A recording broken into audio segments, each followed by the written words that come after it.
சின்ன மருமக சீரியல்ல அடுத்தது என்ன நடக்குதுன்னு பார்க்கலாம். இங்க பார்த்தீங்கன்னா, ராஜா அங்க வந்து கேட்குறாரு, "என்ன எல்லாரும் பரபரப்பா நின்னுட்ருக்கீங்க? கல்யாண முகூர்த்த டைம் வந்துடுது. கண்மணி வந்துட்டாளா இல்லையா?" அப்படின்னு கேட்குறாங்க.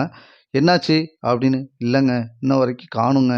"என்ன காணலையா? இத ஃபர்ஸ்ட்டு என்ட்டலாம் சொல்லணும். நீங்க இப்படி இருந்துட்டு இருக்கீங்க." "ஏய் என்னாச்சு? ஏதாச்சுடா? இதுவரைக்கும் அவங்களுக்கு ஃபோன் போட்டீங்களா?" அப்படின்னு கேட்குறாரு. "அண்ணே ஃபோன்லாம் கால் பண்ணேண்ணே. இன்னும் எடுக்கலண்ணே. 2 பேர் நம்பரும் ஸ்விட்ச் ஆஃப்ல இருந்தது. ஃபர்ஸ்ட்டு மட்டும் ரிங் போச்சு. அதுக்கடுத்து செல்லு ஸ்விட்ச் ஆஃப்ல இருக்கு." அப்படின்னு சொல்றாங்க. இந்த சைட்லேருந்து ஈஸ்வரி வந்து கேட்குறாங்க.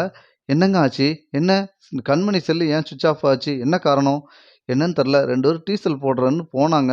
2 காரையும் நம்ம காருக்கு பின்னாடி தான் போய்க்கிட்டு இருந்தாங்க. டீசல் இல்லன்னு போட்டு வர சொன்னா, இன்ன நேரம் ஆயிடுச்சே." அப்படின்னு வெயிட்டிங்கில நிக்காங்க. இங்க பார்த்தீங்கன்னா, நம்ம ராஜாங்க பொண்ணு அந்த சைட்ல நின்னுட்டு, "கல்யாணத்த முடிச்சுருவோம்" அப்படின்னு சந்தோஷமா முடிச்சுருவோம்.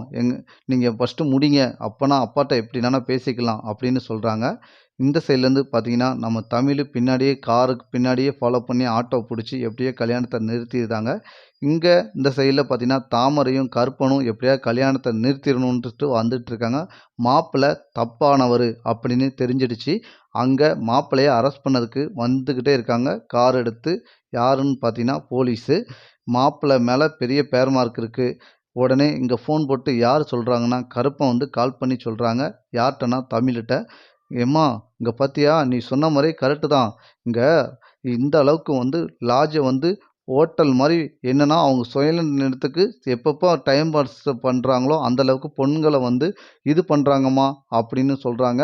இந்த ஈஸ்வரி வந்து "பார்த்தியாம்மா, நம்ம அண்ணன் பொண்ணுன்னு கூட பார்க்காம, நமக்கு சொந்தத்தில பார்த்துருக்க ஒரு பொண்ணு" அப்படின்னு சொல்லிட்டு, ஒரு கெட்டவன ஒரு பொண்ண வந்து நல்ல வாழ்க்கைய குடுக்காம, ஒரு கெட்டவனுக்கு கட்டி குடுக்கறதுக்கு ரெடி பண்ணியிருக்காங்க. "பார்த்தியாம்மா ஈஸ்வரியுடைய வேலைய?" "சரி அண்ணே, இப்ப பேசிட்டு இருக்கலாம் டைம் இல்ல. நீங்க உடனே கிளம்பி வாங்க" அப்படின்னு சொல்றாங்க நம்ம தமிழு. இந்த சைட்ல தாமரையும், கருப்பனும் கிளம்பி வந்துட்டு இருக்காங்க. இங்க பார்த்தீங்கன்னா, தாமரைக்கு ஃபோன் பண்றாங்க. நம்ம யாருன்னு பார்த்தீங்கன்னா, நம்மளுடைய சாவித்திரி. "என்னாச்சுடி? என்ன ஆச்சு? ஏதாவது ஒரு விஷயம் நடந்துச்சா?" "அண்ணே, இங்க பார்த்தீங்கன்னா, அம்மா தான் கால் பண்றாங்க. எல்லா விஷயத்தையும் சொல்லிடவான்னு" கேட்குறாங்க தாமரை. "எல்லாத்தையும் சொல்லு. கல்யாணத்த நிறுத்தட்டும்" அப்படின்னு சொல்றாரு கருப்பன். உடனே எல்லா விஷயத்தையும் சொல்றாங்க.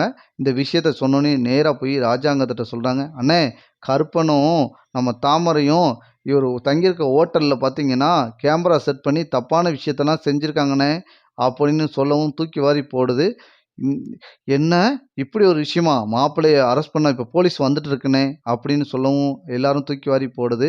இந்த சைட்ல நம்ம கருப்பன் வந்து சேதுட்ட ஃபோன் போட்டு கேட்டவும், சேது வந்து தூக்கி வாரி போட்டு அவரும் கிளம்பி வந்துட்டுருக்காரு கல்யாண மண்டபத்துக்கு. என்னன்னா, வைர நெக்லஸ் எடுத்துட்டு வந்துட்டுருக்காங்க. அவங்க தங்கச்சிக்கு ஆசையா போட்டு அழகு பார்க்கணும்னு. இங்க மாப்பிள்ளை கெட்டவனு சேதுக்கு தெரிஞ்சோனே தூக்கி வாரி போட்டோனே கல்யாணம் நின்னு போயிருது.